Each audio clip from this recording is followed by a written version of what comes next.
Former House Speaker Dennis Hastert will appear before a federal judge in Chicago today. He is expected to enter a plea relating to federal charges. They stem from Hastert's alleged efforts to conceal sexual misconduct against a young male student decades ago.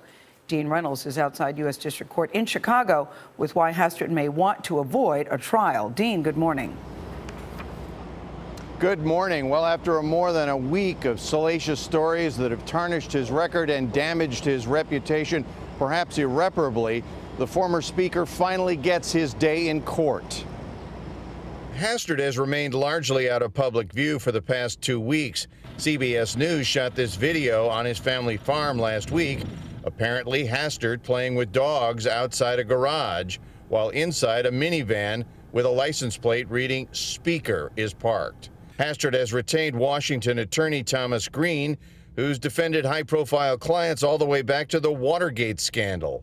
The former speaker stands accused of trying to conceal huge bank withdrawals and then lying about why to the FBI.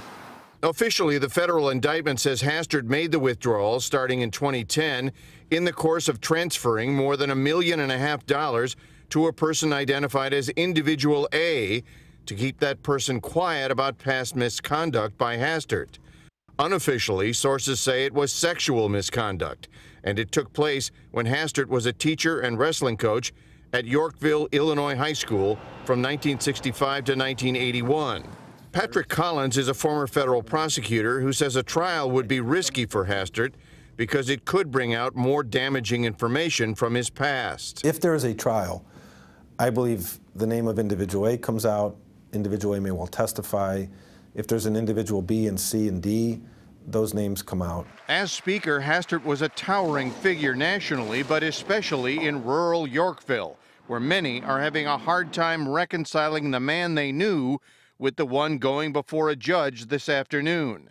Gary Matlock, a wrestler Hastert coached, said he was not aware of anything inappropriate. Has this whole thing shaken your respect for Denny Hastert? I don't know if the word shaken, it surprised me, it's disappointed me, it's given me second thoughts, I guess is what I'm saying.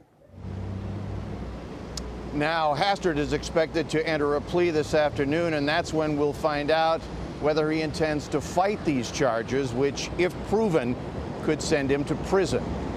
Charlie?